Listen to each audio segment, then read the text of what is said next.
Es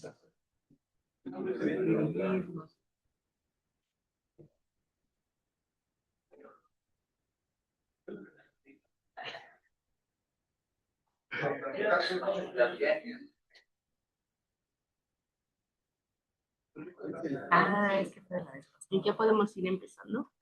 ¿Están listos para comenzar? Dije yo, Bueno, mira nada más. Dije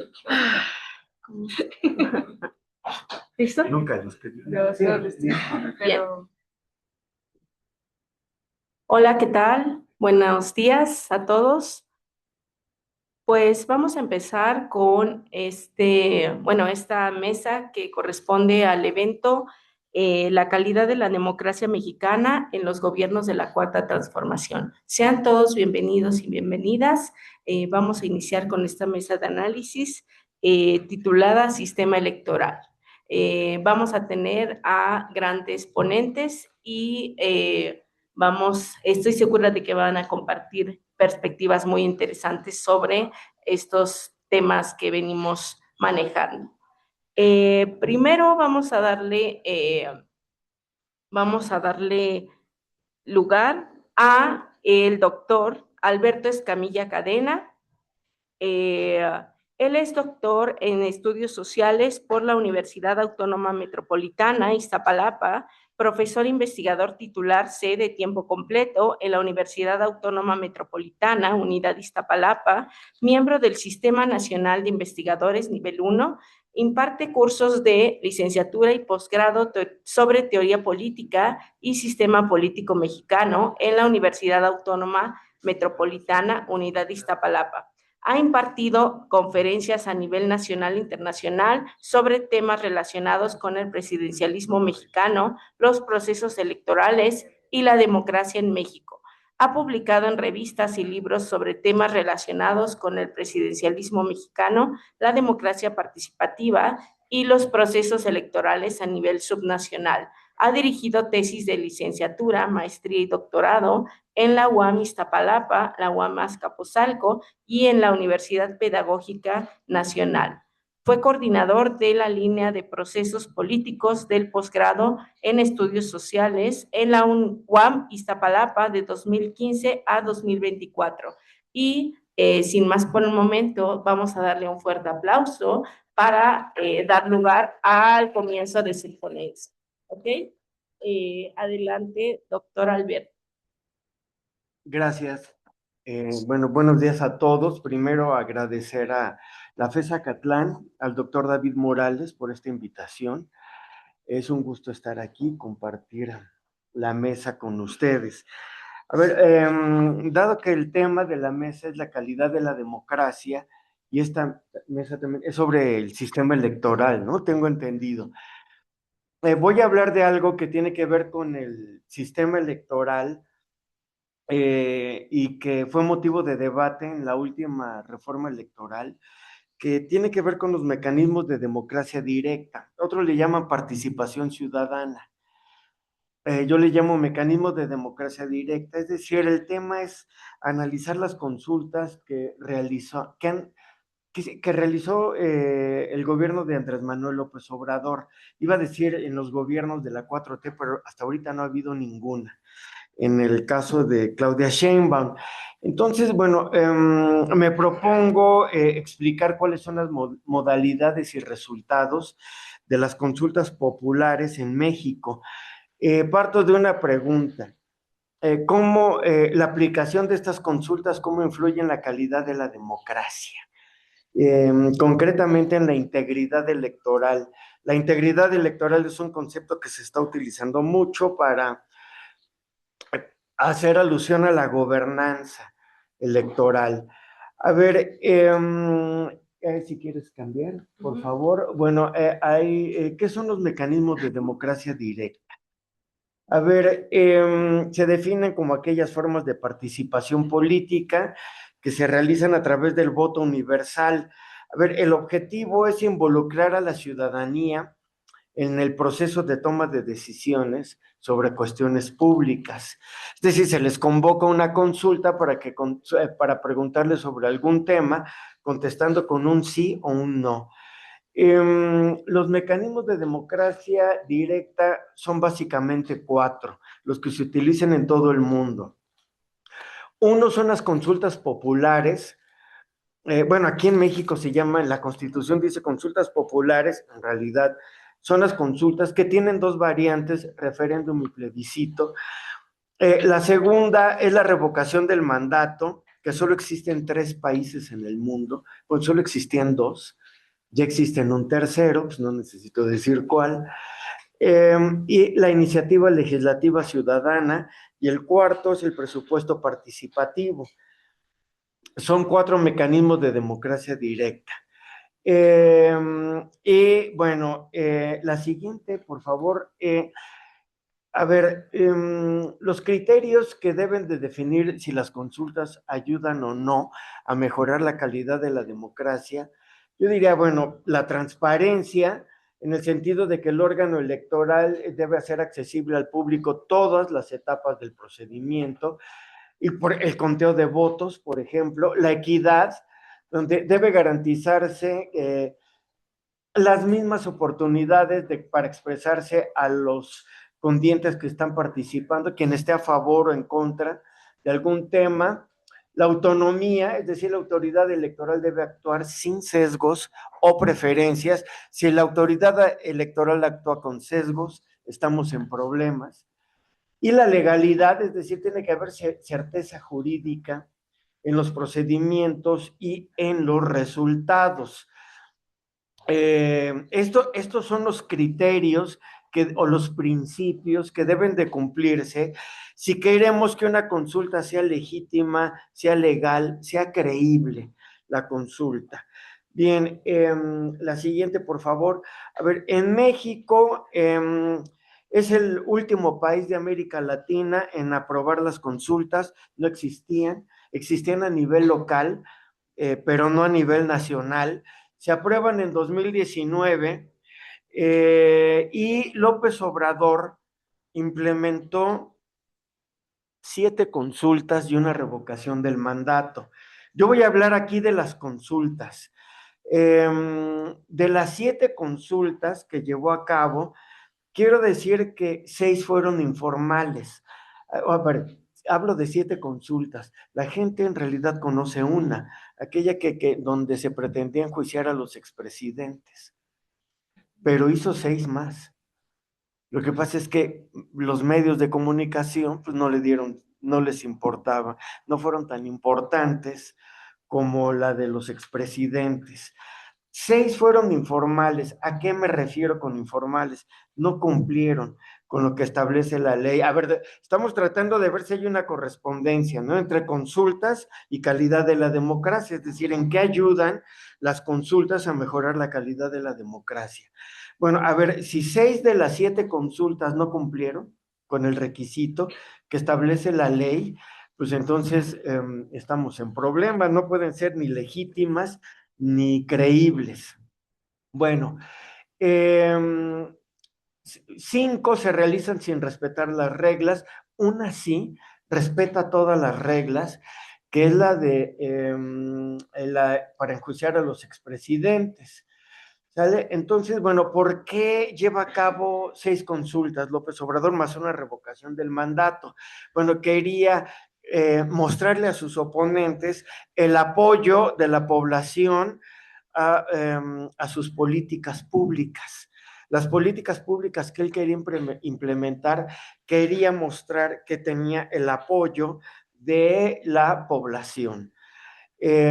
Para algunos esto es un exceso de populismo, para otros es democracia, está bien que se consulte a la gente, para otros no es necesario estar consultando nada, y menos temas tan delicados, pero bueno, hay 2 posturas, ¿no? Entonces vamos a la siguiente y vamos a ver las consultas. En realidad, los 4 mecanismos de democracia directa, consulta, revocación del mandato, presupuesto participativo y legislativa iniciativa popular, todas tienen reglas de operación. Los politólogos le llamamos el diseño institucional. ¿Qué es el diseño institucional? ¿Cuáles son sus reglas de operación? A ver, bueno, el de las consultas, que es el tema que nos ocupa, Primero, son 9 reglas que debe de cumplir, digo, para determinar si las consultas abonan o no a la calidad de la democracia en México. Veamos si se cumplen esas 9 reglas. ¿Cuáles son estas reglas? Primero, el alcance de las consultas. ¿Se pueden realizar solo a nivel nacional o subnacional o las dos? En México son las dos. Solo existían a nivel subnacional. De hecho, México es el último país en el mundo en incorporarlas a nivel nacional. ¿Quién puede solicitarla? Los actores facultados para solicitar son el Poder Ejecutivo, el Poder Legislativo y la ciudadanía. Ejecutivo, Legislativo y la ciudadanía. Ahora, ¿quién las organiza? ¿Quién debe de organizarlas? Pues la instancia encargada de organizarlas es el Instituto Nacional Electoral. Parece obvio, pero en algunos países, bueno, incluido México, las organiza el gobierno. Lo cual, bueno, ¿qué credibilidad puede tener una consulta que organiza el gobierno? Debe de organizarlas el Instituto Nacional Electoral. 4, hay temas que están vetados y que no pueden someterse a consultas.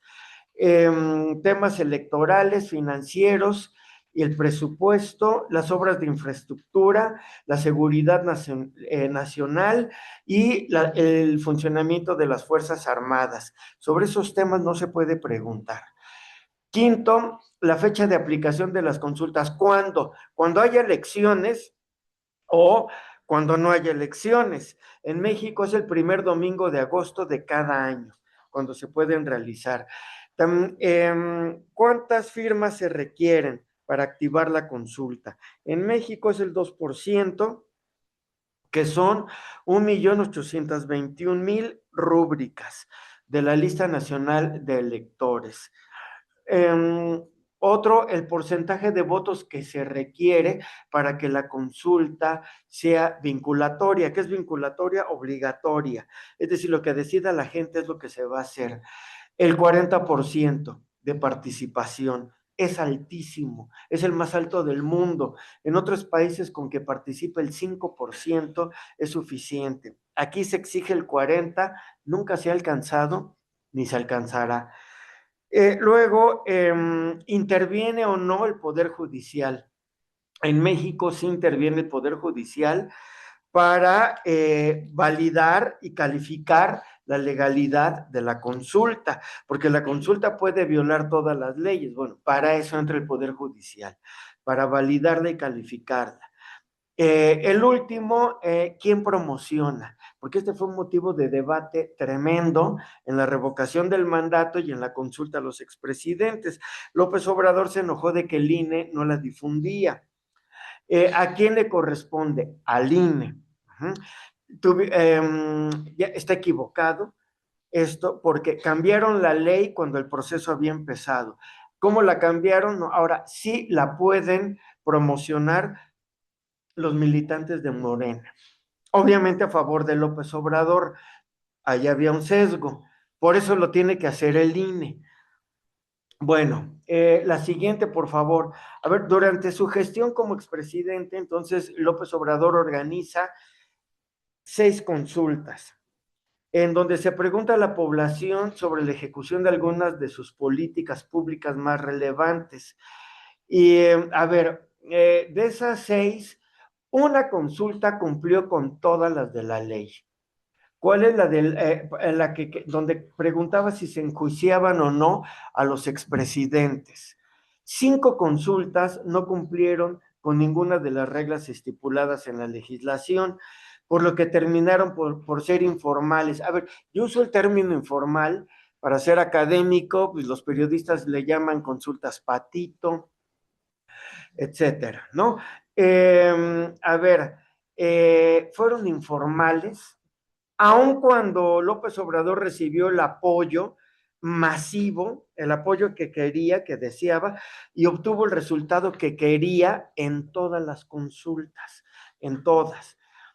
A ver, la primera consulta, la hizo antes de tomar posesión, sí, la que sigue, la hizo antes de tomar posesión, para preguntar sobre la cancelación del aeropuerto de Texcoco y la construcción del AIFA. Bueno, la ganó.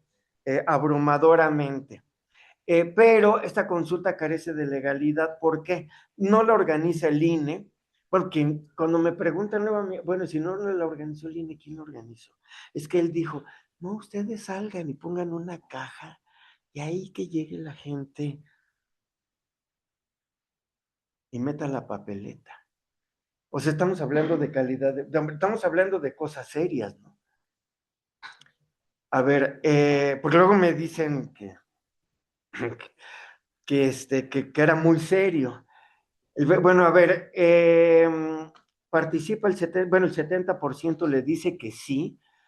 La organiza un grupo de académicos, no el INE, no la califica el Poder Judicial, no se alcanza el porcentaje de participación requerido, no respetó las reglas de operación, por lo tanto para muchos es ilegítima, no contribuyó a mejorar la calidad de la democracia, porque fue informal. La segunda consulta a nivel nacional pregunta sobre 10 temas. ¿Cuáles fueron los 10 temas? ¿Quieres que se construya o no el Tren Maya? Construir el tren interoceánico del Istmo de Tehuantepec, la refinería Dos Bocas, plantar árboles frutales, aumentar al doble la pensión a todos los adultos mayores, otorgar 2.6 millones de becas, becar a todos los estudiantes de escuelas públicas de la educación media, pensionar 1 millón de personas con discapacidad, garantizar atención médica y medicinas a toda la población y cobertura gratuita de Internet en todo el país. Es decir, en una consulta, 10 preguntas. Las 10 obtuvieron el sí abrumadoramente.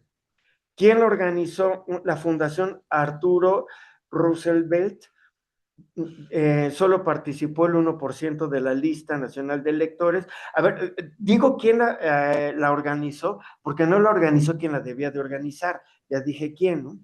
Los resultados de los temas, bueno, ganó abrumadoramente el sí, pero aquí tenemos el mismo problema, no la organiza el INE, no la califica el Poder Judicial, no se alcanza el porcentaje de participación requerido, no se recolectaron firmas para solicitarlo, el conteo de votos no lo realizó el personal acreditado. Entonces, otra vez es una consulta que no respeta las reglas, no es legítima, no contribuye a mejorar la calidad de la democracia. Lo separo, o sea, una cosa es que no respete las reglas, la otra obtuvo el apoyo abrumador, ¿no? Que es lo que él quería para legitimar sus políticas. La tercera consulta era para construir una termoeléctrica en Morelos, en la Huexca, y la gana abrumadoramente, pero en este ejercicio, bueno, hubo una serie de protestas, hubo hasta muertos por las protestas, la gente allá no quería que se construyera. Lo organizó la Secretaría de Energía, no hubo convocatoria, nunca no se recolectaron firmas, igual no se respetaron las reglas, por lo tanto es una consulta igual ilegítima, informal. La cuarta consulta era para la construcción del Tren Maya, ya lo había preguntado. Bueno, la vuelve a hacer, la vuelve a ganar, otra vez no se vuelven a respetar las reglas. La quinta consulta fue para cancelar la construcción de una cervecera, Constellation Brands, en Baja California. Por un problema del agua, de la escasez del agua, gana el sí a la cancelación. Y bueno, ¿quién la organiza? La Subsecretaría de Desarrollo Democrático, Participación Social y Asuntos Religiosos de la Secretaría de Gobernación. Hoy no se vuelven a respetar los procedimientos, no la califica el Poder Judicial, no la organiza la autoridad electoral, no se recolectan firmas, etcétera. ¿Vale? Luego viene ya la formal, donde sí respetó todas las reglas, para enjuiciar a 5 expresidentes, a los 5 que le precedieron, Salinas, Cedillo, Fox, Calderón y Peña, por diversas irregularidades que cometieron en sus gestiones. A ver, para este ejercicio, a diferencia de los anteriores, sí se cumplieron con las reglas de la Ley Federal de Consulta Popular, tuvo una mayor participación, ganó abrumadoramente el sí en este caso, pero no alcanzó el 40%. Es el país que más exige en todo el mundo, porque lo he comparado, ¿cuántos votos se necesitan para que las decisiones sean obligatorias? 40%, por ejemplo, Venezuela pide el 25%, Brasil el 20%, Ecuador el 15%, aquí tiene que participar el 40%. No lo hizo tampoco en la revocación del mandato, ¿no? El 40%. ¿Qué podemos concluir a partir de analizar estas 6 consultas? Que, bueno, un avance es que ya haya esta figura, la de las consultas, desde 1919, es un avance en términos de participación ciudadana, pero no, a ver, las consultas, el objetivo principal de las consultas es empoderar a la ciudadanía, ¿no? A ver, pero aquí la pregunta es, después de lo que acabo de describir, ¿a quién empoderaron estas 6 consultas? ¿A la ciudadanía o a López Obrador? ¿No? Bueno, porque insisto, a ver, alguien me dirá que está bien que empoderen a López Obrador, ok, lo legitima, pero se supone que las consultas son para empoderar a la ciudadanía. Bueno, entonces, las reglas de operación que ya describí, que regulan estos procesos, tienen una incidencia directa en los resultados, ¿vale? Si tú pides el 40% de participación, va a estar difícil. Si vetas algunos temas, va a estar difícil. Si pides el 2% del padrón electoral de firmas, va a estar difícil. Bueno, entonces, el problema con estas consultas que fueron informales, el Congreso nunca las aprobó, no hubo ninguna convocatoria, no las organizó la autoridad electoral, no se recabaron firmas, no se respetó el umbral de votación requerido para que fueran vinculantes, no las revisó el Poder Judicial, por lo tanto, no contribuyeron a mejorar la calidad de la democracia. Se distorsionó el sentido de las consultas, ¿no? Salvo aquella que dije para enjuiciar a los expresidentes. Bueno, eso sería todo.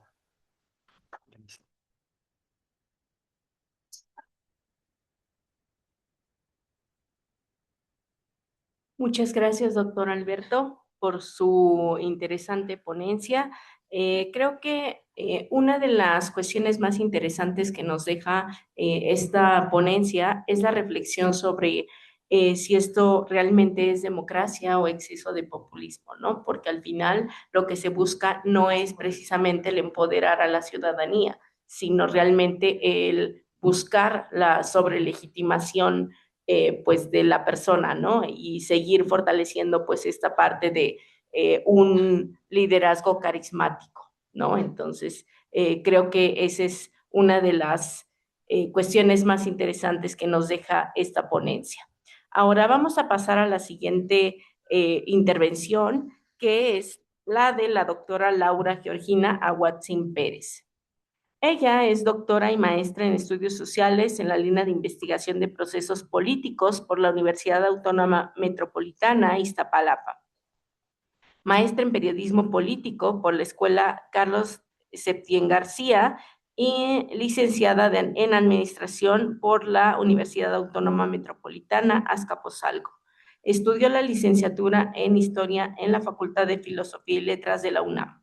Se ha desempeñado como asesora de la Comisión de Desarrollo Metropolitano durante la 60ª tercera legislatura como coordinadora de asesores de la Comisión de Ganadería en la 64ª legislatura y asesora legislativa, tengo que practicar mis números romanos, en la 65ª legislatura en la Cámara de Diputados. En su experiencia docente ha colaborado en la maestría en Gobiernos y Políticas Públicas en la Universidad de la Ciénega de Michoacán de Ocampo y en el Instituto Rosario Castellanos como docente en la licenciatura en Urbanismo y Desarrollo Metropolitano y como miembro del Comité de Doctorado en Estudios Sociales y en la Universidad del Valle de México. Colaboró en el diseño de unidades de aprendizaje para el programa de estudios de la maestría en seguridad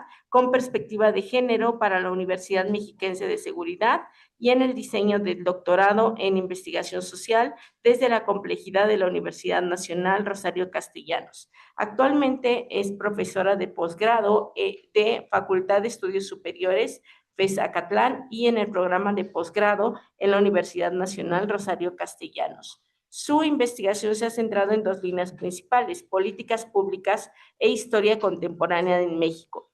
Para la primera, sus investigaciones se han desarrollado en torno a la innovación de programas públicos en gobiernos locales, en la capacidad institucional de los municipios mexicanos y en las relaciones intergubernamentales en la implementación de políticas públicas en las zonas metropolitanas mexicanas, así como en el análisis de la relación entre el Ejecutivo y Legislativo. En la segunda línea, las investigaciones presentadas se han centrado en el proceso de urbanización en México durante el siglo XX, historia política de nuestro país y análisis del cine como referente de la identidad cultural de México a mediados del siglo XX. Su estancia postdoctoral se ha centrado en estudio de la relación entre el Ejecutivo y Legislativo, en los controles políticos que existen entre estos poderes para garantizar un equilibrio de poderes en el sistema político mexicano. Y ahora le invitamos, doctora, a que comience su... bueno, ahora voy a poner la ponencia.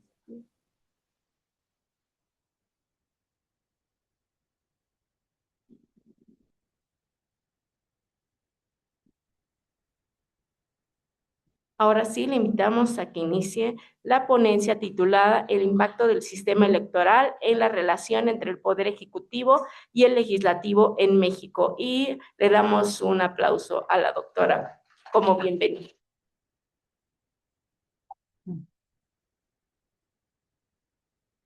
Muchas gracias. Para mí, de verdad, además de agradecer la invitación a participar en esta mesa, para mí es un honor compartir con estos académicos que admiro tanto por su análisis político y pues siempre agradeciéndole al doctor también, Antonio Faustino, por su invitación. Y pues vamos a platicar en esta ocasión acerca de cómo ha ido...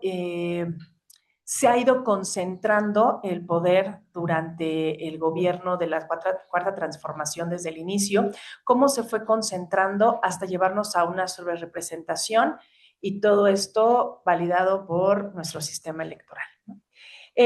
Ustedes saben que en esta parte de la historia política de nuestro país, pues las dinámicas siempre han estado oscilando entre la concentración del poder y la dispersión.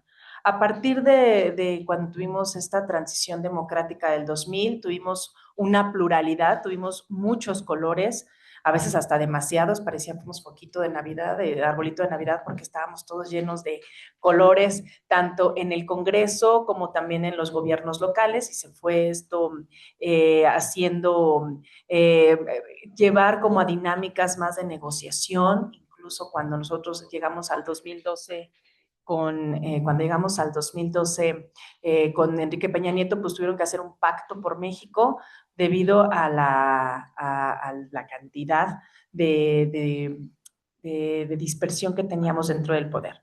Entonces, aquí es donde nosotros estamos observando que el sistema electoral pues adquiere un papel central, no solamente en la organización de elecciones, que nosotros pensamos que todo se queda ahí cuando llegan a las urnas y ponemos nuestro voto, sino en la distribución que se van a tener en el...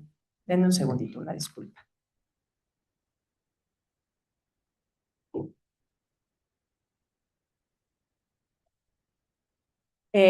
Sino en la concentración que va a tener en la negociación que se va a llevar. ¿Qué es lo que pasa? La siguiente, muchas gracias.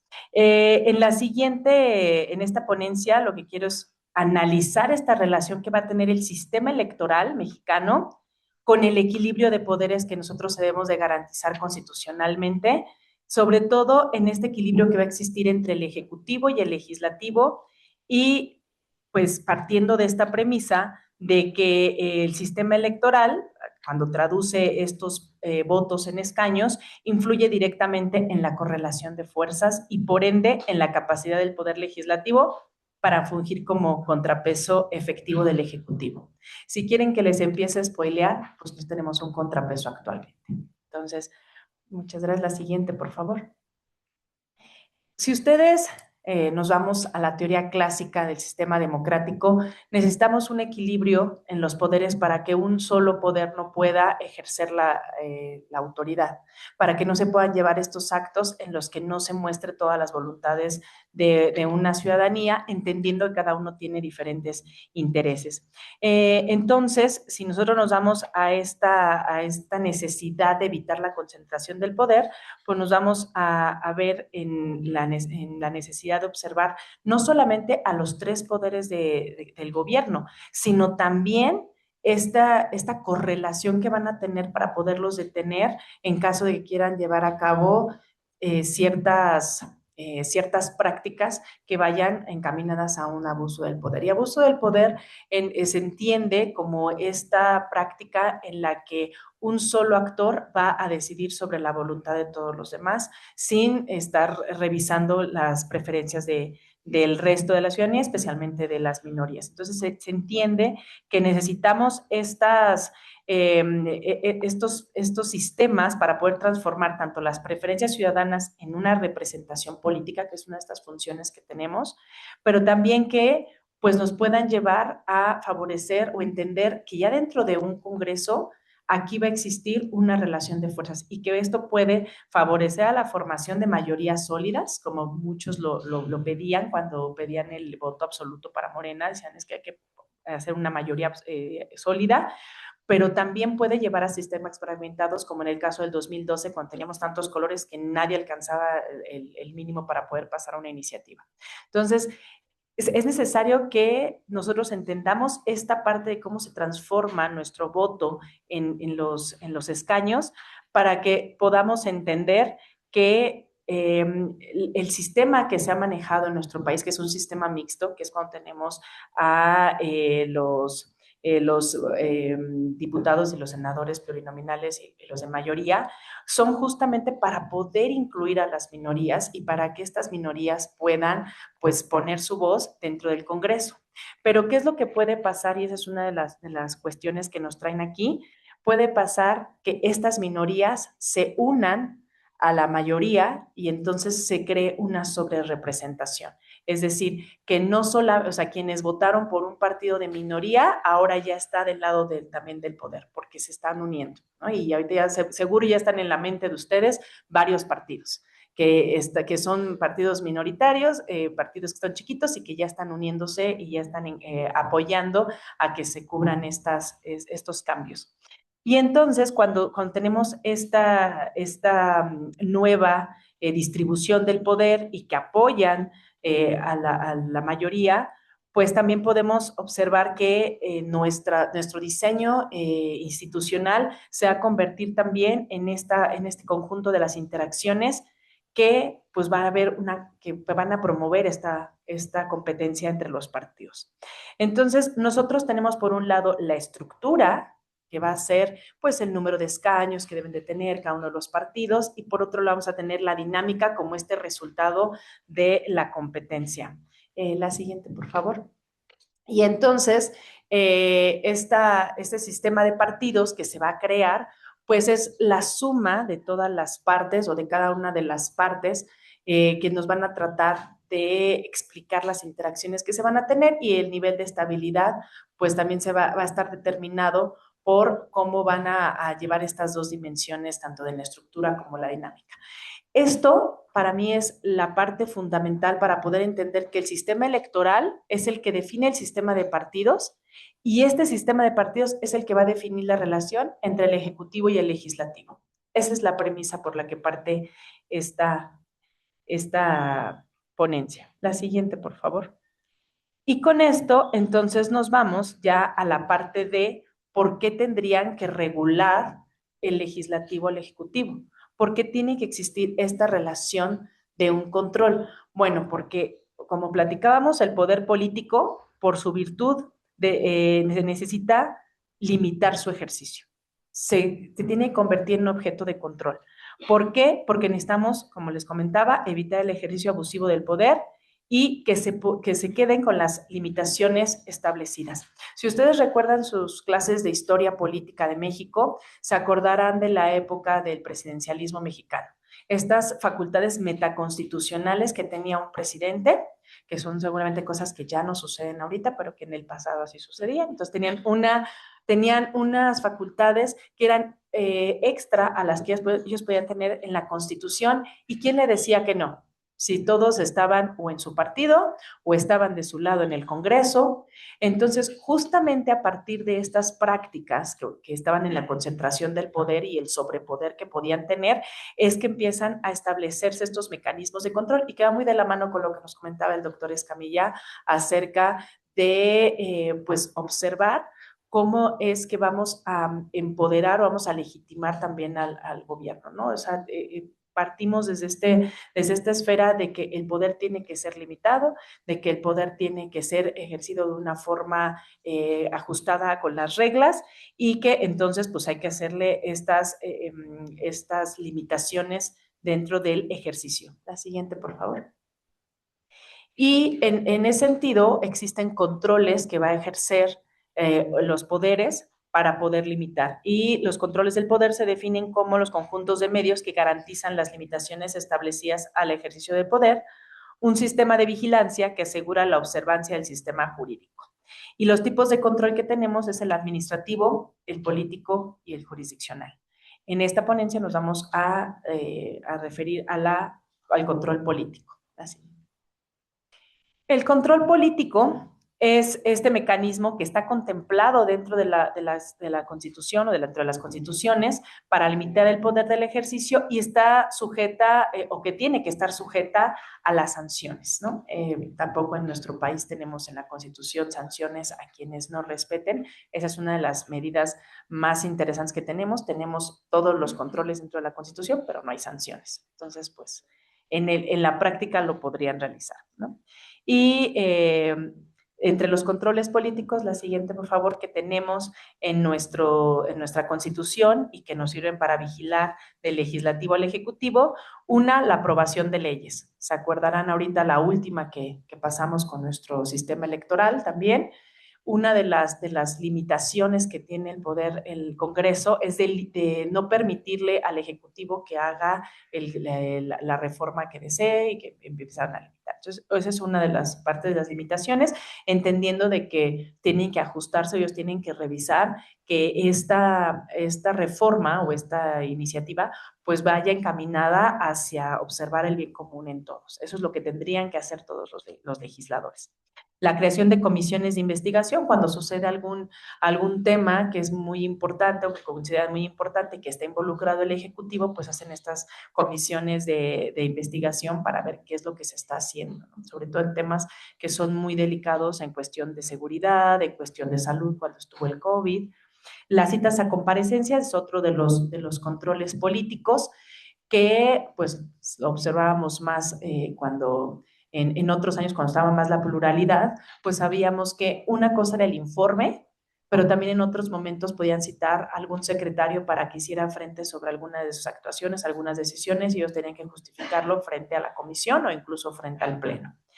Y también los nombramientos a funcionarios, que entendemos que no es que solamente el Ejecutivo pueda decir qué es lo que va o qué es lo que va a determinar, sino que puedan, que lo puedan limitar en cuestión de revisar a quién está proponiendo. La siguiente, por favor.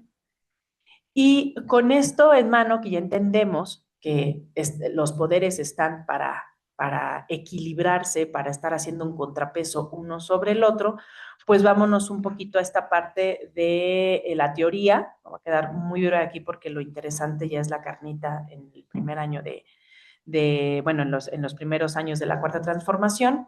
En esta relación entre el Ejecutivo y el Legislativo en el sistema político mexicano, yo les decía, hemos oscilado entre la parte de concentración del poder hasta la dispersión.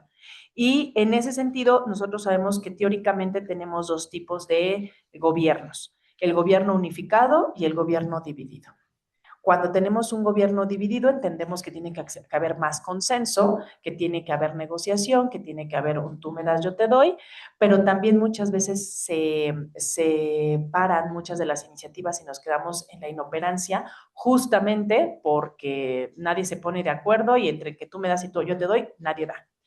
Y en el gobierno unificado, pues es que todos van con el mismo color y entonces colaboramos para que puedan pasar estas iniciativas y para que se puedan llevar a cabo. Entonces, y los que no manejan con el mismo color, pues los hacen del mismo color, ¿no? Dependiendo de cuál es lo que se necesite para modificar la ley. Acuérdense que hay algunas que piden la mayoría simple, hay otras que sí piden una mayoría calificada y dependiendo de esto es la búsqueda de consensos. Cuando empieza el gobierno de la Cuarta Transformación tenían una mayoría, pero no era una mayoría, no, ya era la mayoría absoluta. La siguiente ya fue cuando fue mayoría simple. Entonces ahí es donde empezamos a ver cómo tienen que jugar. La siguiente, por favor.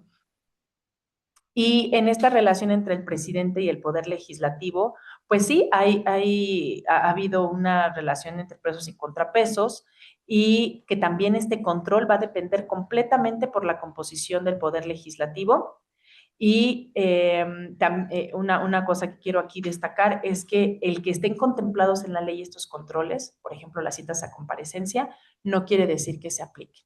Y ustedes van a decir, ¿cómo es posible que diga que sí están en la Constitución y no se apliquen? Porque una cosa son las reglas y otra cosa es cómo puedan llegar a aplicarse.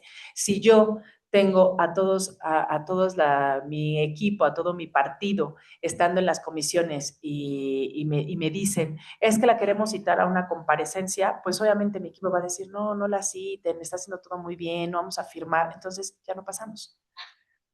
Y se hace todo bajo las reglas, porque los legisladores son los que tienen que votar para que se traiga a esa persona a una comparecencia. Y si todos están diciendo que no, pues yo ya me libré de esa comparecencia.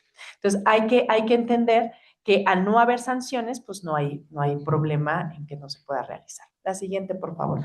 Aquí ya les pongo lo que es el contexto político y la distribución del poder en la 64 legislatura, porque en los resultados del proceso electoral existe una reconfiguración en la distribución de los espacios del poder político. Recuerden ustedes que había, como les decía, teníamos una variedad, una pluralidad, y cuando cambia, cuando llegan estas elecciones, no es solamente la forma abrumadora en la que llega Andrés Manuel López Obrador a la presidencia, sino llega con una mayoría dentro del Congreso y esto cambia el sistema de partidos. Y si ustedes recuerdan esas flechitas, dijimos que el sistema electoral cambia el sistema de partidos y esto cambia la relación entre el Ejecutivo y el Legislativo. Hay un nuevo formato de representación política porque ya es un gobierno con mayoría, algo que no habíamos tenido desde Cedillo, no habíamos tenido un gobierno con mayoría.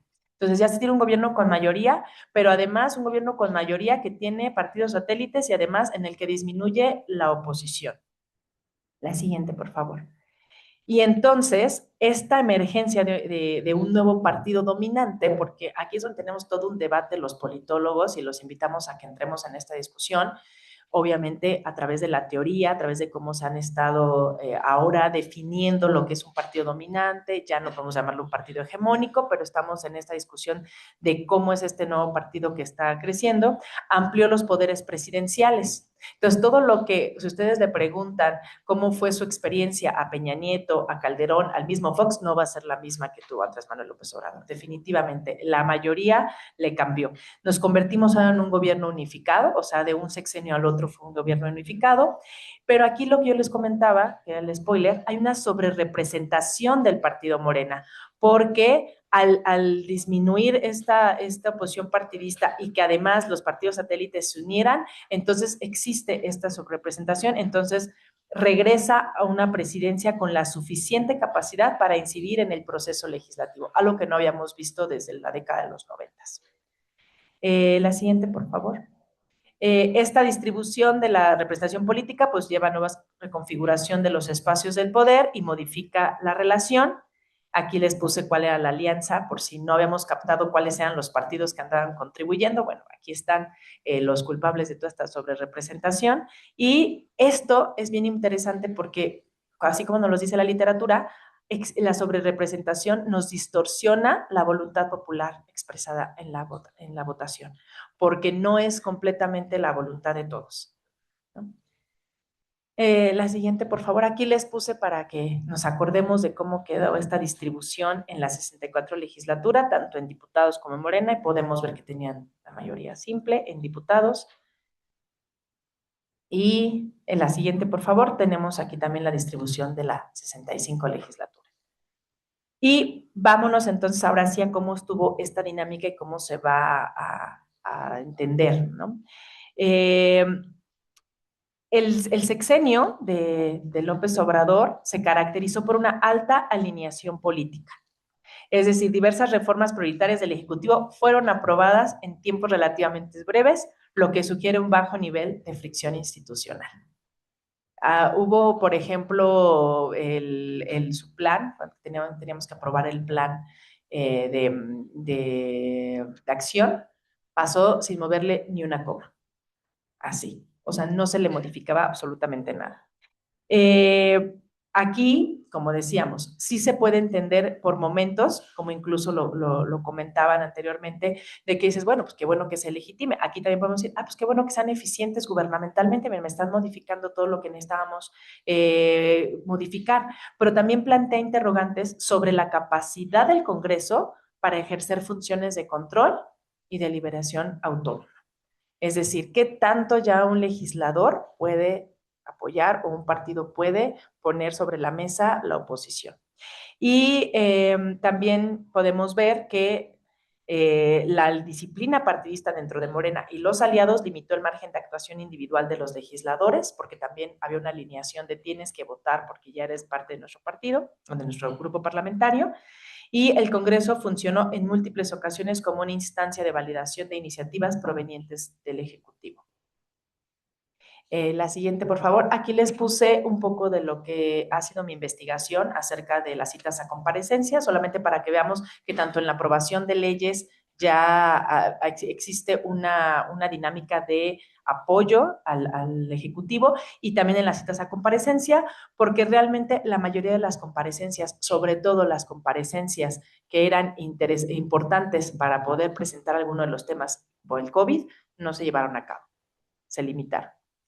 Y por eso también se observa que en esta parte de las citas a comparecencia hay una tendencia mayor del Congreso hacia la cooperación y pues una pérdida de contrapesos al poder presidencial. Realmente no podían pedir una comparecencia para que llegara y pues solamente los llevaban a las comisiones, especialmente cuando presentaban el informe, y la verdad es que eran muy a modo, ¿no? Pregunté, ¿cómo lo hiciste? Qué bien, qué buenas decisiones tomaste, y eran muy a modo, poco eran de estas decisiones que se pudieran pues debatir entre los legisladores. Entre las conclusiones, el control legislativo por parte de las mayorías legislativas calificadas y el dominio de recursos estatales sugiere que, aunque la estructura numérica del sistema aún mantiene cierto pluralismo formal, la dinámica de la competencia muestra algo más de tipo hegemónico, ¿no? Y que también tenemos una polarización en la que nos ha llevado también este discurso político, que es ese tema de otra mesa, pero también nos ha llevado este discurso político de ellos contra nosotros, y entonces los que no voten por nuestras iniciativas son los otros y son los malos y son los todo, ¿no? La siguiente, por favor. Y la hegemonización actual, pues se logró mediante una interpretación muy controvertida, pero técnicamente legal, de las reglas electorales. Eso es fundamental porque es legal. O sea, y pues sugiere un patrón de funcionamiento donde la erosión democrática ocurre dentro de un marco formal de la legalidad, haciendo más difícil su identificación y resistencia. Y esto nos ha llevado a la sobrerepresentación, que es totalmente legal y que nos hace repensar y poner sobre la mesa el tema de qué tanto estamos siendo democráticos a pesar de nuestras instituciones, de nuestras reglas. Muchísimas gracias.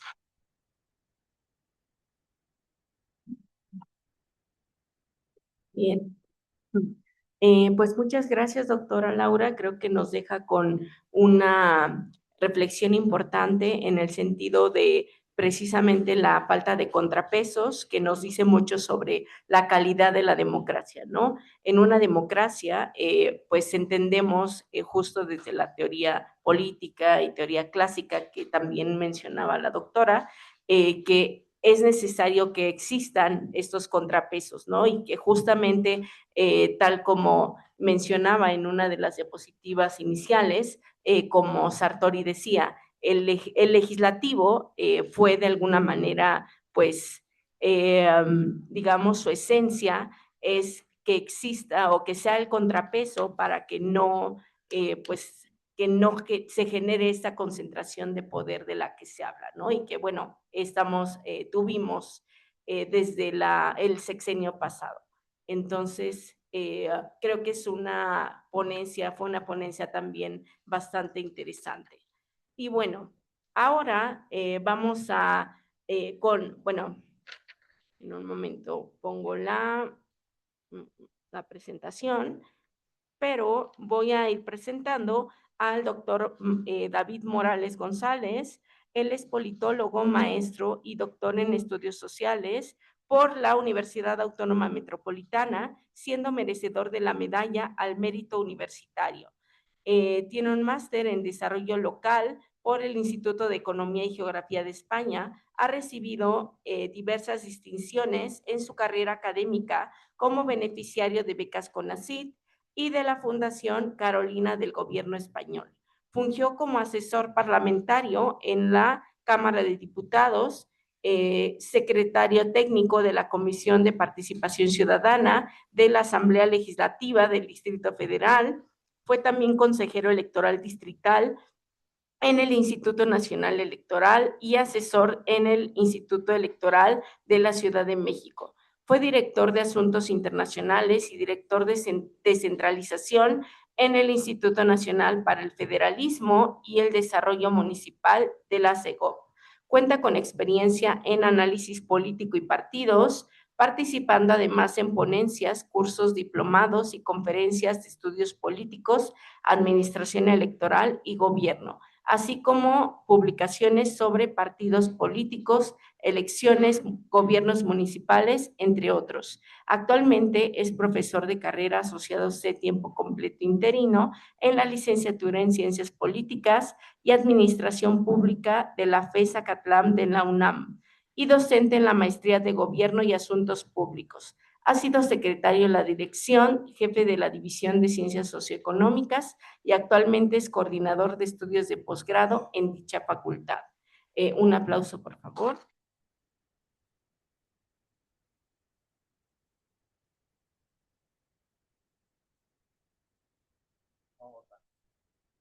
Bueno, en lo que buscan la presentación y levanto mi personificador, porque pues muchas gracias por la presentación y también agradezco a mis colegas que hayan aceptado la invitación también en conjunto con el doctor Faustino, que pues ya lleva varias mesas desarrollando este seminario de calidad de la democracia en los gobiernos de la Cuarta Transformación y pues surge con ese objetivo, ¿no? De plantear nuevos temas. Y pues, insisto, me da mucho gusto compartir tanto con la doctora Laura como con el doctor Escamilla, ya que de otra manera pues no nos reunimos, ¿no? Salvo ver el fútbol de vez en cuando, y a veces llega él, a veces no llega ella, y así, ¿no? Entonces, de haber sabido, pues de una vez nos ponemos de acuerdo. Hoy nos tenemos que poner de acuerdo para ver el Mundial, porque ya viene, ¿no? Entonces, espero que también ustedes ya estén listos. Pero no sin antes, pues ver esta parte que es importante, es relevante porque es nuestra cara hacia el mundo, ¿no? De pronto vemos en las noticias que nos importa mucho el sistema electoral, las reformas, y hay como un debate, pero que este debate pues implica a la ciencia política, y eso es lo que ustedes están estudiando, y tenemos que hablar de esto, ¿no? A veces suena muy técnico, a veces suena muy como cuestiones o elementos que no vemos de pronto desde la opinión pública y tenemos que ver detalles de nuestro sistema porque ustedes en un futuro pues van a ser los que propongan cambios al diseño institucional. ¿Cómo funciona? ¿Cómo ha evolucionado? Y pues los cambios no son malos, son buenos todos los cambios. Hay que transformar. Esto tiene que ver con la democracia y cómo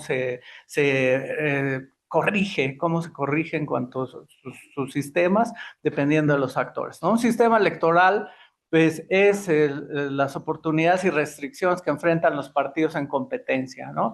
Si nos adelantamos un poco, y de lo que ya decían mis colegas, pues prácticamente es la transformación de votos en escaños, pero atrás de esa simple transformación de votos en escaños, que en México tiene una fórmula específica de decir, pues, tal porcentaje de votación, primero que obtengan el 3% y después será por cociente natural, resto mayor. Estas formulitas matemáticas permiten que la Cámara de Diputados y el Senado se conformen así como ustedes están sentados, dependiendo de su participación. Eso es un sistema electoral. Pero atrás de eso, pues hay reglas del juego y importa mucho el contexto, ¿no? Hay reglas para esa competencia que decía el doctor Escamilla, el diseño institucional, el arreglo institucional, que ¿quién se pone de acuerdo para que estas reglas funcionen, que sean más o menos democráticas, que se tome en cuenta la votación de la ciudadanía? Pues los partidos políticos son actores fundamentales, aunque nos caigan gordo, aunque decimos ya no queremos participar, nos engañan, no cumplen sus promesas. Los partidos políticos son una pieza fundamental, ¿no? Entonces, tiene que haber en este arreglo constitucional o institucional más bien elecciones competitivas que son propias de sistemas democráticos, elecciones no competitivas que son de sistemas totalitarios, ¿no? Que de pronto pues vemos que gana siempre el mismo partido. Sin embargo, tiene una función, ¿no? Que ahorita vamos a ver que las elecciones en sistemas totalitarios, elecciones semicompetitivas, y aquí quiero hacer que vean bien de qué régimen es una elección semicompetitiva, que es en los autoritarismos. Son instrumentos no democráticos que de pronto tienen una cara, un rostro democrático aparente, pero que sirven para reafirmar, ejercer o preservar el poder, ¿no? Esa es como su finalidad. Adelante, por favor. Entonces, ante estas características de sistema competitivo, democrático, pues siempre tenemos que hacernos esta pregunta, ¿no? Seguimos siendo un sistema competitivo, más o menos a los años 90, fuimos avanzando y se hablaba de la transición a la democracia, y tenemos algunos elementos que nos pueden indicar si somos un sistema competitivo. Por ejemplo, libertad de participación, ¿no? Y que ustedes puedan hacer esa pregunta. ¿Soy libre de participación? ¿No participo bajo coacción, amenaza, que me van a quitar la beca, que me van a quitar el apoyo? Si es así, pues hay libertad de participación. Si no es así, más bien. No hay control restrictivo para la oposición. Si de pronto no vemos que es desde el partido en el gobierno, pues se intenta disminuir a la oposición, anularla, que desaparezcan, que no quede ningún diputado, que no quede ningún líder. Es más, quitarles el registro, no de manera legal, por eso hay reglas también. Pues hay que hacernos esta pregunta. No hay resultados manipulados, ¿no? No hay compra y coacción del voto, por ejemplo, que en las calles, pues ustedes pueden observar eso el día de las elecciones. No hay un árbitro imparcial que vigila la aplicación de reglas democráticas. En una democracia es necesaria un árbitro imparcial. No puede organizar una consulta la asociación Juanito Pérez, que además pues, nos sale más barato porque usa papel Revolución, ¿no? Y ahí ustedes pueden preguntar, sino el Instituto Nacional Electoral, nos decía el doctor. Entonces ese es el árbitro imparcial que vigila la aplicación de reglas democráticas. Hay libertad de expresión y de organización. Hay voto universal, libre, igualitario, directo, secreto, significativo, y las mismas oportunidades de campañas, financiamiento. ¿Vale? Si de pronto vemos eso que estaba discutiendo de que se va a aumentar el financiamiento y se va a disminuir el financiamiento más bien a todos los partidos, pero eso va a tener que ver con sus resultados electorales, ajá, ¿no? Entonces, ¿a quién beneficia? Al partido, como dice, que estamos en un régimen, en un sistema de partidos unificado, donde hay un partido dominante, que pues sabemos que per se que va a dominar las elecciones, por lo tanto, pues se queda con la mayor parte del financiamiento, ¿no? Entonces, el financiamiento también tiene que obedecer a reglas equitativas. Adelante, por favor. Entonces, la democracia no acaba con las elecciones, intenta controlar el dominio político mediante la división de poderes, ya nos los mostró la doctora de manera muy clara, el respeto a los derechos humanos, ¿no? México tiene una crisis triste, una crisis de derechos humanos, ¿no? Desaparecidos, feminicidios, temas que no deberían estar pasando en un Estado de derecho democrático. Entonces, eso también nos tenemos que preguntar. El derecho a la oposición, se están conformando nuevos partidos, se están consolidando nuevas expresiones políticas para que no tengamos las mismas, o incluso las fuerzas políticas tradicionales de oposición están debilitadas, tienden más bien a la desaparición, a la extinción y a preservar el dominio de un partido político. Pues aguas, ¿no? La oportunidad también de la oposición de llegar al poder, la oportunidad de las minorías de que algún día con estas reglas se puedan convertir en mayoría, como le pasó a Morena, ¿no? Es la siguiente. La legitimación también del sistema y del gobierno, para eso sirven las elecciones. Si son competitivas, es un gobierno más legítimo a que si fueran elecciones manipuladas o no competitivas. Expresión de la confianza en los partidos y en los líderes, pues aquí estamos muy mal, según los datos del Latinobarómetro, ¿no? No solo no confiamos en los partidos políticos, creemos que puede existir democracia sin partidos políticos, y de los líderes ni hablamos, ¿no? Todos así, Alito Moreno, ¿cuáles son los demás? Noroña y demás, pues son famosos, no necesariamente por su buena reputación, sino tenemos como esa idea negativa, ¿no? Representación de opiniones, ajuste de instituciones políticas, se refiere a las reformas, cuando algo no funciona bien y está teniendo resultados negativos en términos de su participación, pues hay que cambiarlo, ¿no? Si el 40% es necesario para que una consulta, una revocación de mandato sea vinculatoria, es decir, obligatoria, pues entonces dice el doctor, eso nunca va a suceder. Yo también creo que nunca va a suceder. Participamos entre el 13% en la elección judicial. Imagínense alcanzar 40% para que esto sea vinculatorio. Entonces hay que cambiarlo. Movilización del electorado, no hay demasiada abstención y la participación también es libre. Adelante. Hay concientización política de la población, de sus problemas y alternativas. Ahí le echo un poquito la pelota a los ciudadanos, ¿no? ¿Qué estamos haciendo? ¿Estamos conscientes de cómo participamos? ¿Discutimos sobre estos temas? ¿O solo pues vemos las noticias y ya no discutimos, ¿no? No tenemos una capacidad de crítica, eso preocupa, ¿no? Porque leía un artículo donde las élites sí tienen posibilidades de lecturas de mayor calidad, tienen capacidad de análisis crítico, acceso a la educación más crítica y con características de innovación, y nosotros pues, nos conformamos con nuestro modelo de recepción de conocimientos y sobre todo de información. Tenemos problemas serios de comprensión de lectura, por ejemplo, ¿no? Entonces eso nos puede llevar a comprender los problemas o las alternativas, quién sabe, ¿no? Y así podemos ver algunos otros más que tienen que ver con el establecimiento de una oposición, oportunidad de cambio de gobierno, integración del gobierno mediante la formación de mayorías parlamentarias, ¿no? Adelante. Y tienen su función, la función de las elecciones no competitivas, solo para movilizar a las masas, adoctrinamiento, fortalecer a la oposición en este caso del partido gobernante, la consolidación de la unidad política y moral del pueblo, la unidad del partido y los trabajadores en su ratificación de las listas únicas, es decir, no hay alternativa, no hay pluralidad. No estoy hablando si es bueno o es malo. Así funcionan los sistemas no competitivos, hablando electoralmente, y los hay en el mundo, ¿no?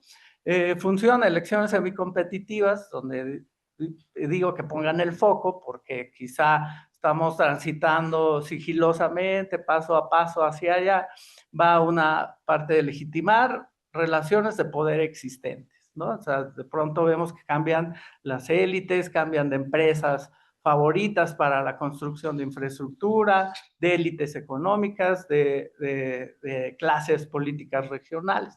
Distensión política hacia adentro, pueden ser también elecciones del partido Morena, que pues hay que saber, a ver, sácate la tómbola y vamos a ver cómo nos distribuimos el poder, pero eso es muy democrático porque es muy abierto y además no hay manipulación, porque pues, si le dejamos al azar el destino político de la representación, pues somos más democráticos todavía, ¿no? Manifestación limitada de fuerzas opositoras, ¿no? Semicompetitivas, o sea, compiten, pero siempre hay una limitación. En el sistema autoritario mexicano, durante el partido hegemónico, pues decían, pues tengo mis partidos satélites, pero recuerden que ustedes no pueden ganar una elección, compiten, hacemos como que si estamos en un régimen democrático, pero en realidad no hay posibilidad de ganar. Ajuste estructural del poder para alinear el sistema. Hay que estarlo estructurando de tensión a liberalización, tensión, reforma electoral, tensión, reforma judicial, tensión, lo que ustedes quieran, ¿no? Una reestructuración adelante.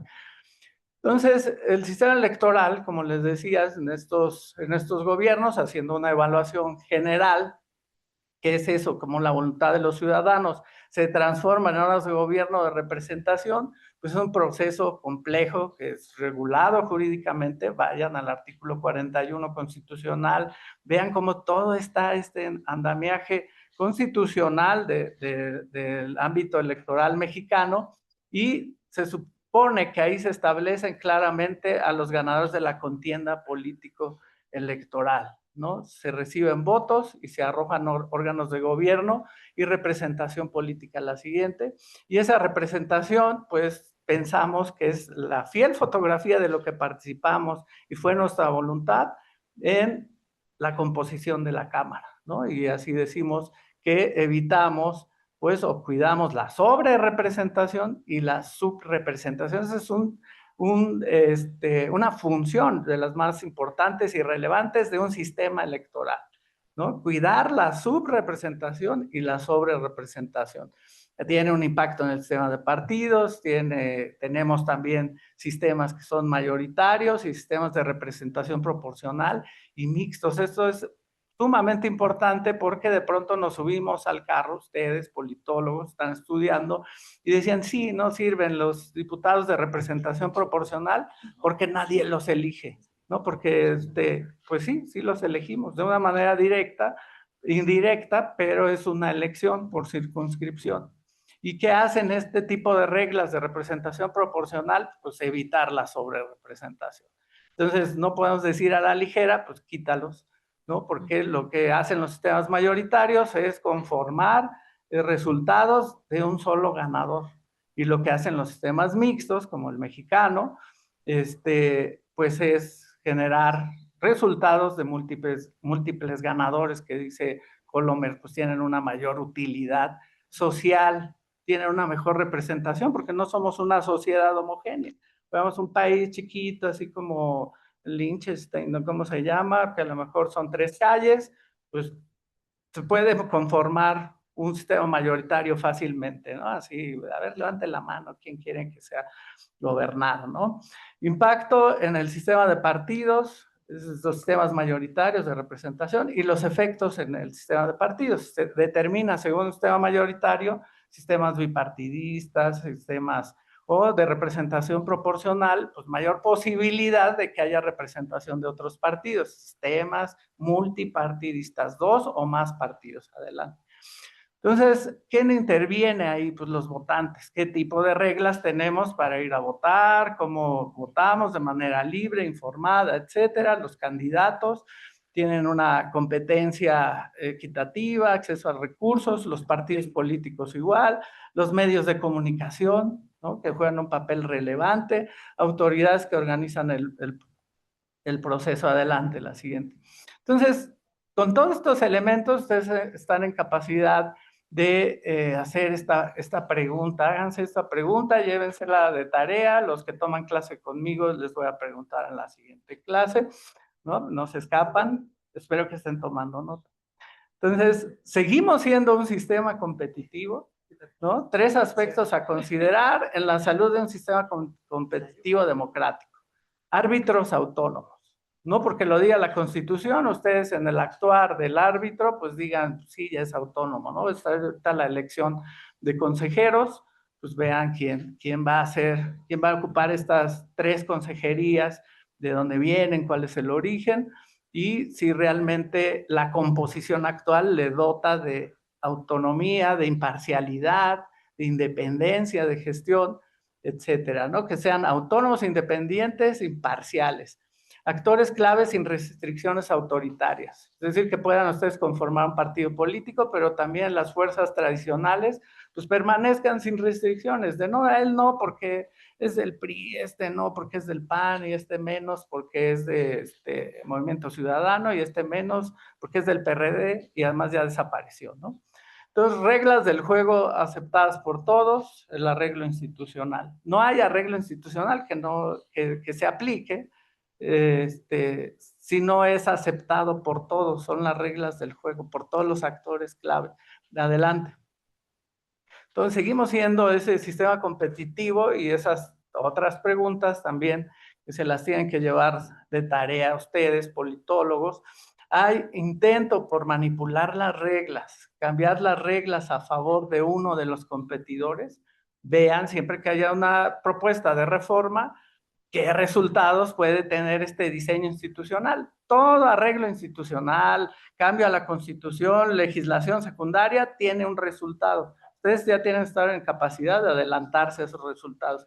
Hay un intento por capturar a los árbitros, poderes encargados de aplicar la ley, agencias de justicia, investigación, organismos de acceso a la información, bueno, este ya hasta desapareció, organismos electorales, tribunales, que también pues ya están con la reforma judicial, etcétera.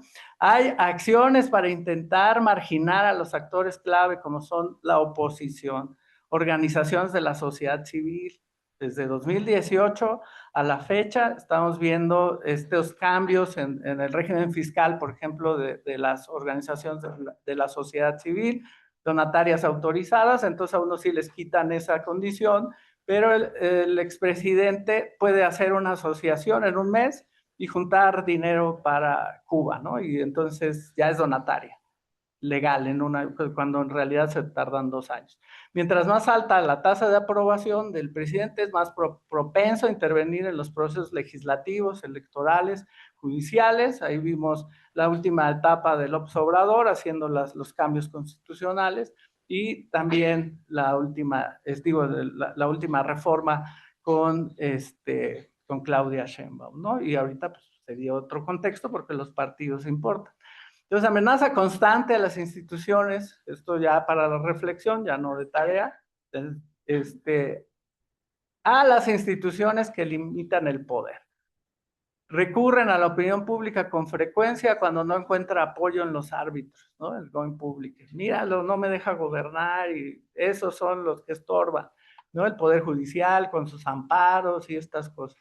No hay respeto para las normas básicas de civismo y tolerancia entre los contrincantes, lo cual permea hacia la ciudadanía. Entonces, de pronto vemos sociedades polarizadas y tremendamente enfrentadas. Aumento de la violencia política, muchos asesinatos, sobre todo de alcaldes, diputados locales, en los últimos tiempos, ¿no? Desde los años 90 se avanzó en la construcción del sistema electoral democrática, pero pocos años después de la alternancia, Hubo un estancamiento, eso es lo preocupante, y muchas reformas, pero en realidad poco avance. Con Peña Nieto se dificultó el avance por la pérdida de confianza y el malestar de la ciudadanía por la corrupción. Adelante, por favor. Y ya para finalizar, actualmente estamos en un escenario de disputa política por delinear desde el oficialismo las reglas de competencia. Entonces tenemos que estar vigilantes qué tipo de reglas se están creando, se están diseñando, y hay una lucha, no diría adelantada, hay una lucha permanente por el poder. Y no solo desde los otros partidos, que pues, de la lógica, un partido político tiene que ambicionar a llegar al poder, una oposición. Sin embargo, se ve esa competencia al interior de la élite morenista, oficialista, ¿no? Se ve muy, muy, muy fuerte. Empiezan a notarse esos rasgos de déficit democrático que puede en el futuro inmediato aumentar los síntomas de un sistema semicompetitivo, ¿no? Pero tendencias autoritarias, ¿no? Ya el instituto, BIDEM, decía que México se clasifica como una autocracia electoral, ¿no? Es decir, que tiene todas las reglas, están establecidas, pero pues en realidad no tienen características democráticas. Están en el diseño, no están en la aplicación. Entonces hay un estancamiento, este estancamiento se acentuó, hay un déficit democrático, hay rasgos de semicompetitividad, lo cual nos puede llevar a rasgos autoritarios y a consolidar sistemas no democráticos. Es lo que podríamos llamar, pues, estamos en presencia de una erosión democrática importante. Muchas gracias.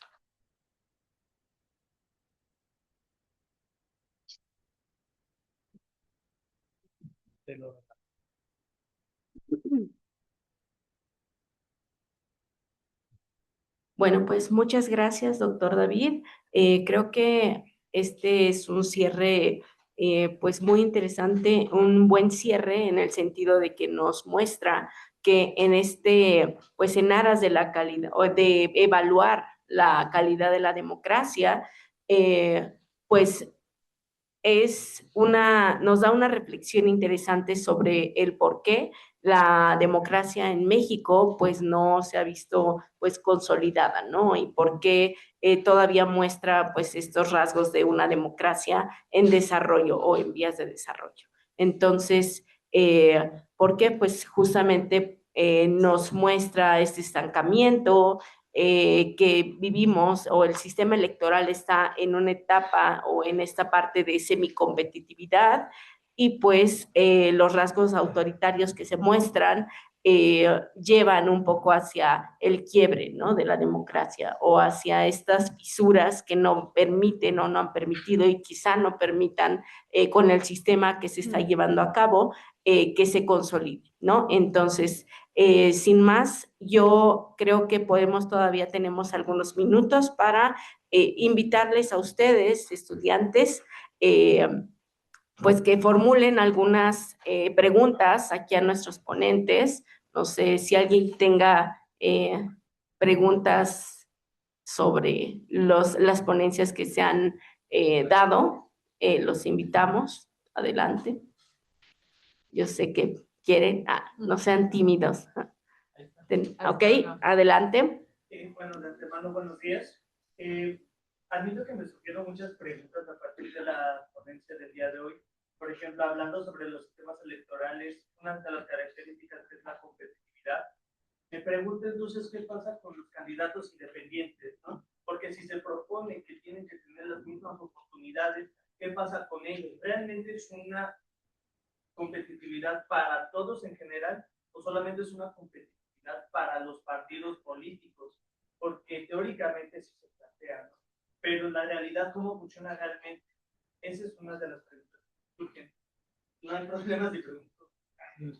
Bueno, la otra es, esta es más directa. Vamos bajo nuestro sistema político actual. Entonces, ¿quién es más fuerte? ¿El Poder Ejecutivo o el Congreso? Así. Y la otra... ¿Quién es más qué? ¿Quién es el más pueblo? Eso está más al pueblo. el Congreso o el Poder Ejecutivo. Y la última, se me hace interesante que abunden mucho en la polarización, pero realmente estamos en un país polarizado porque es muy distinto el concepto de polarización y cómo realmente se plasma, cómo lo percibimos. Lo más seguro que muchos lo afirmen, por ejemplo, se ven en las redes sociales o en medios de comunicación, pero realmente es un país netamente polarizado porque, por ejemplo, lo podemos ver en Estados Unidos, incluso hay familias que se fragmentan solamente porque apoyan un partido distinto, o incluso estados en conflicto por esta polarización realmente entre dos partidos. Solamente me gustaría que me explicaran un poco mejor a dónde viene esa afirmación de polarización de esto. Gracias.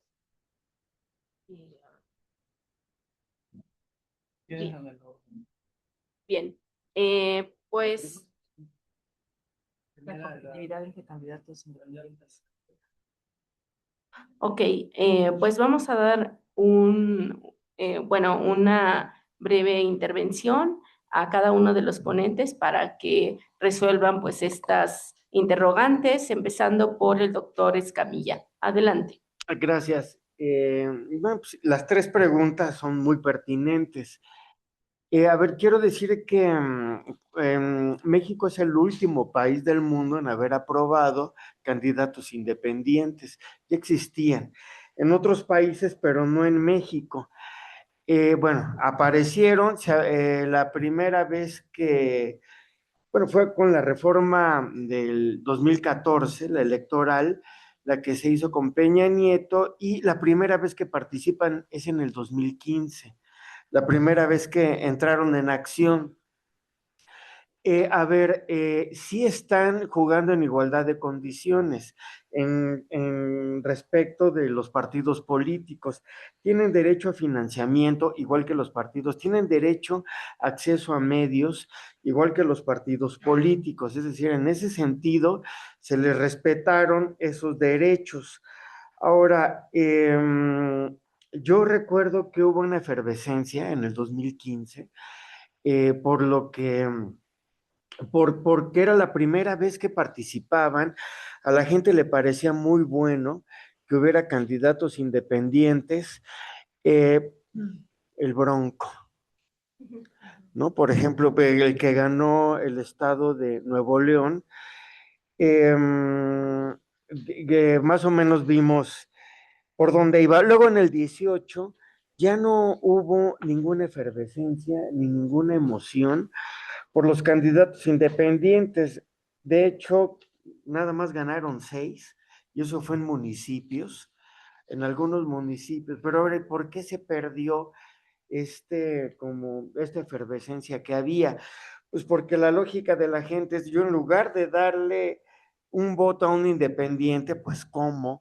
Mejor se lo voy a dar a Morena, ¿no? En lugar de dárselo a un independiente. Todavía en el 15, que Morena no estaba consolidado en el 2015, pues sí, mucha gente votó por los independientes, pero en cuanto llegó AMLO, bueno, pues el voto independiente se cayó, pero tienen los mismos derechos, y en el 21 y en el 24, bueno, ya no ganó ni un solo independiente, ¿no? ¿Por qué? Porque la gente prefiere votar por Morena.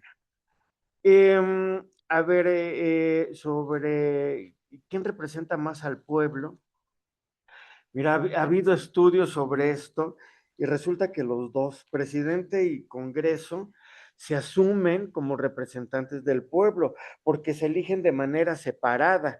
Cada quien obtiene su legitimidad de manera separada. Es decir, cuando vamos y votamos, nos dan boletas para elegir al presidente, nos dan boletas para elegir diputados y senadores. Los dos se asumen. ¿Quién es más democrático? Bueno, pues en teoría el presidente o la presidenta representa a todos los mexicanos. Sabemos que no es así. En cambio, en el Congreso hay pluralismo de partidos, y pues los partidos representarán a sus diversos sectores. Yo creo que sería el Congreso porque hay más pluralismo, incluso ahora que está más disminuido, como lo explicó el doctor Morales, más disminuido porque domina un partido, pero como quiera que sea, sigue habiendo 6 partidos, había 7 porque desapareció el PRD, es altamente probable que se agreguen 3, va a haber 9 partidos con los nuevos, así que sería el Congreso. Y respecto de la polarización, a ver, ¿qué es la polarización? Es la distancia ideológica que hay entre los partidos políticos. Por ejemplo, si la distancia ideológica entre la ultraderecha o la ultraizquierda, pues es muy grande en el espectro ideológico. Si es izquierda moderada y derecha moderada, se acercan al centro. Estando cerca del centro pueden llegar a acuerdos, negociar, pero si están en los polos del espectro ideológico, nunca van a negociar nada. O sea, un partido de ultraderecha nunca va a aprobar la despenalización del aborto o de la marihuana, cosa que sí puede proponer un partido cargado hacia la izquierda.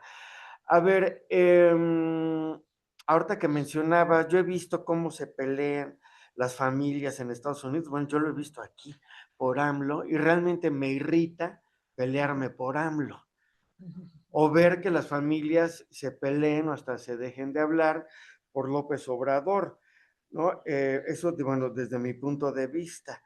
Y además la polarización me parece una trampa. Hay quien no, hay quien te dice, no, esto es en serio, o eres de derecha o eres de izquierda. A mí, yo que soy politólogo, cuando me preguntan, ¿de qué lado estás? Mi respuesta les desconcierta. En ninguno de los dos, estoy en el centro. No, pues eso no se vale, tú tienes que decantarte por alguno de los dos bandos. No, pero es que esa no es la función del politólogo.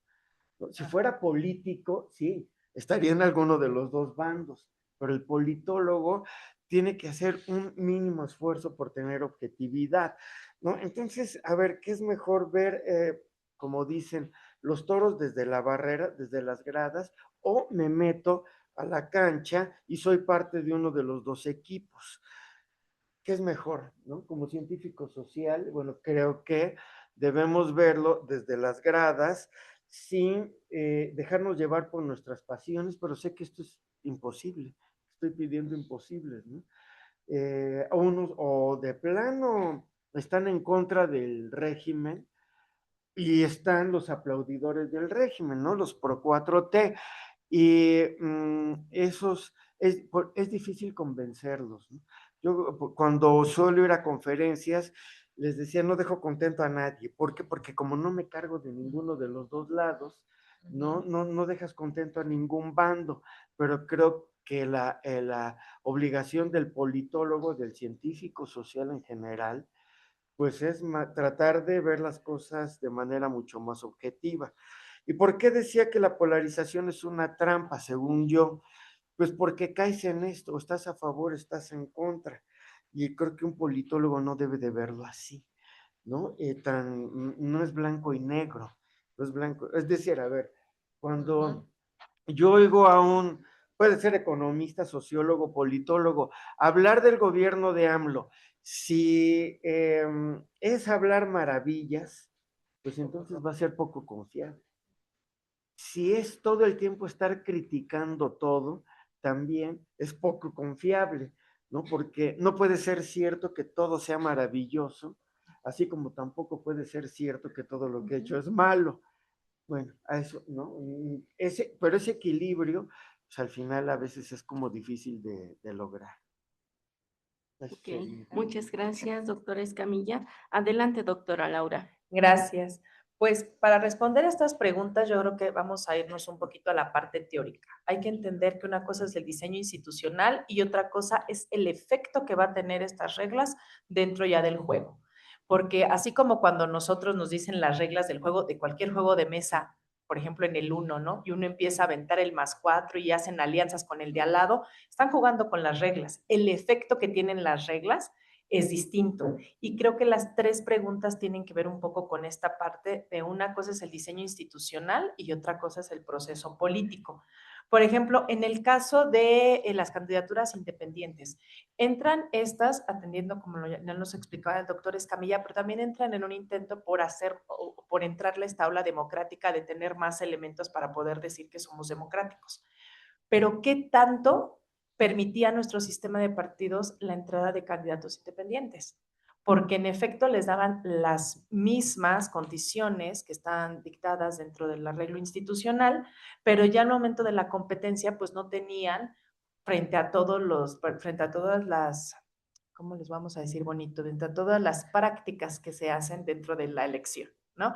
Ahí es donde ya no tenían todo este efecto que pueden tener, porque una cosa es, por ejemplo, el diseño de la elección, en el que dicen todo el diseño es libre, van a llegar a la urna y lo van a hacer libremente dentro de su cubículo para hacerlo, y otra cosa es todos los intereses que hay detrás, como lo que nos mencionaba en algún momento el doctor David, si te van a quitar la beca, si no te van a dar la despensa, si vas a hacer corrido del trabajo. Entonces, todo esto entra en el efecto de lo que va a suceder con los candidatos independientes. Entonces, aunque tenga las mismas condiciones, no tienes el mismo nivel de juego al interior. Es como si estuvieras jugando el 1, pero solito.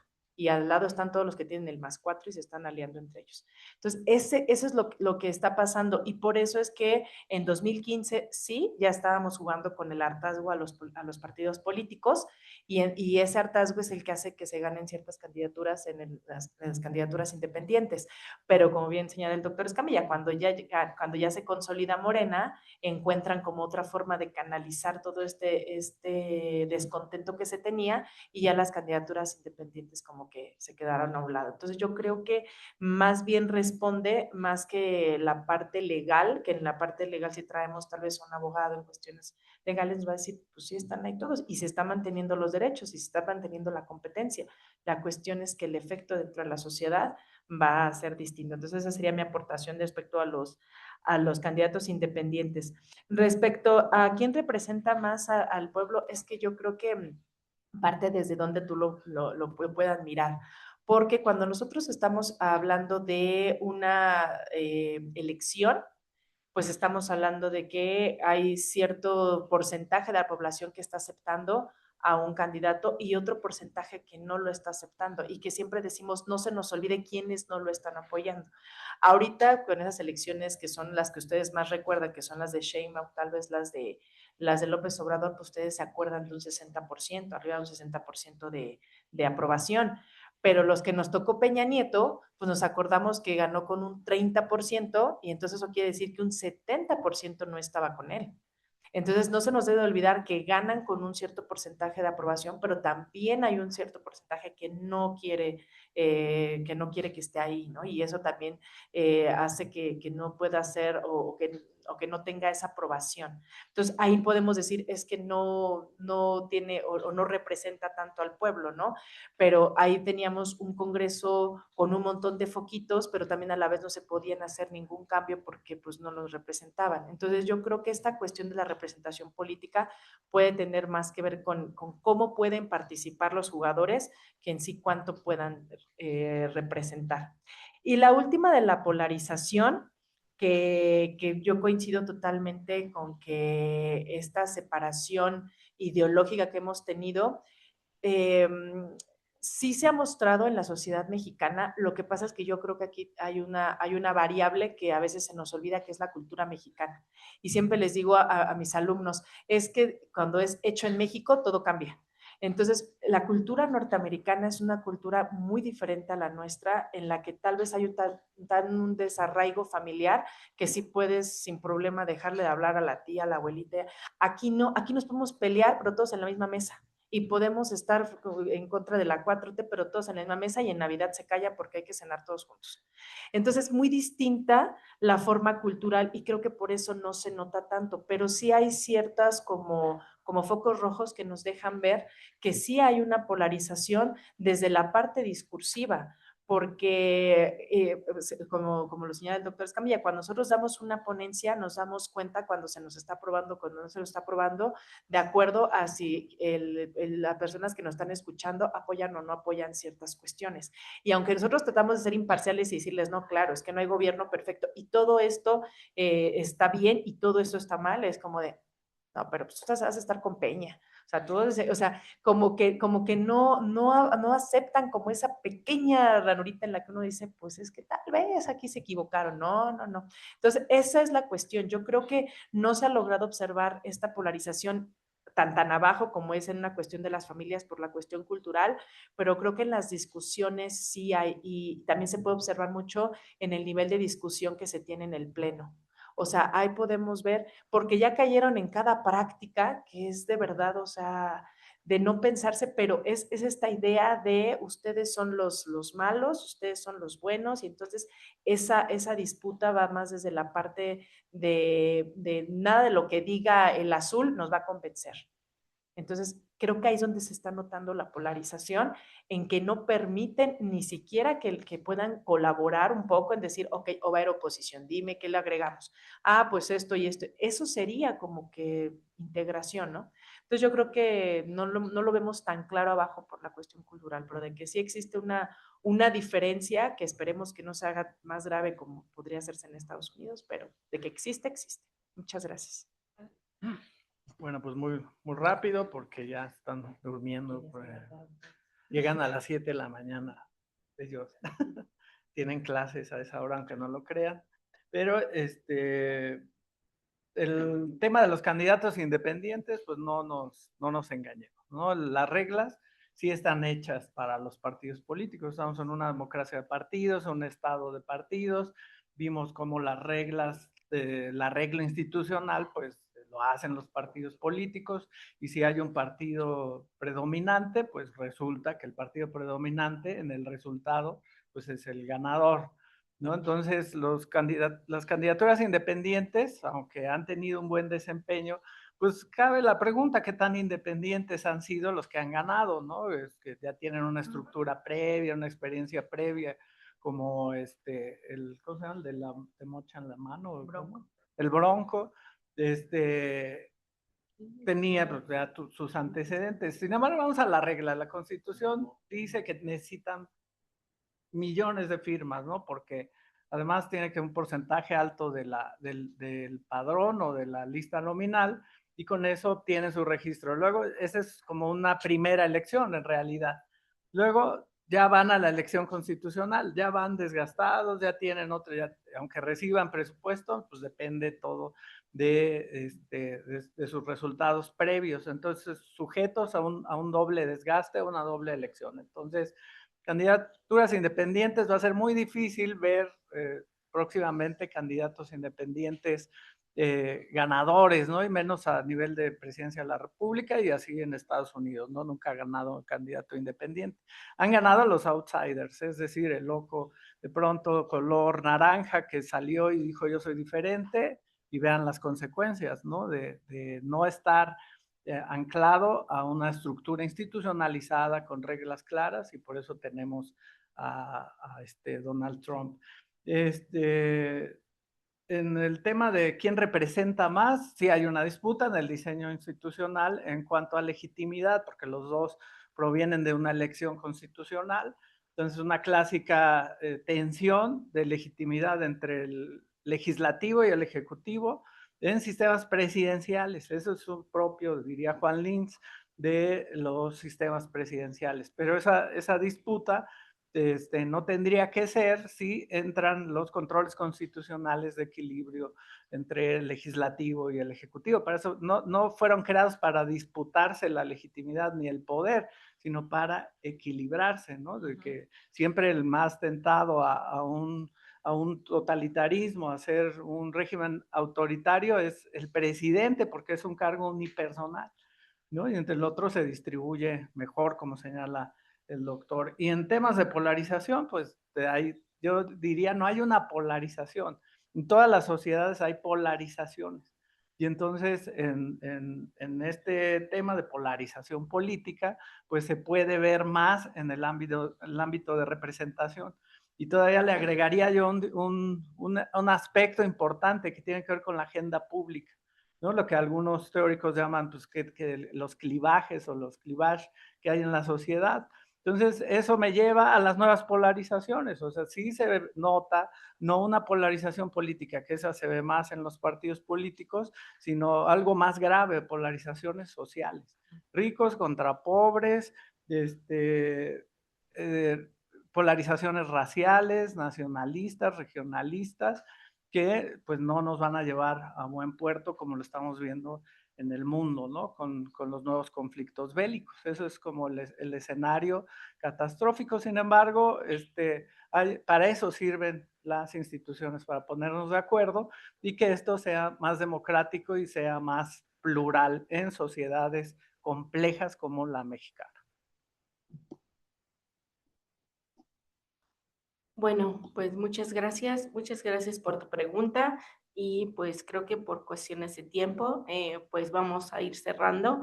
Les agradezco antes que nada por la atención brindada pues a nuestros ponentes y también agradezco a los ponentes, por supuesto, y pues a la organización del evento a cargo del doctor Antonio.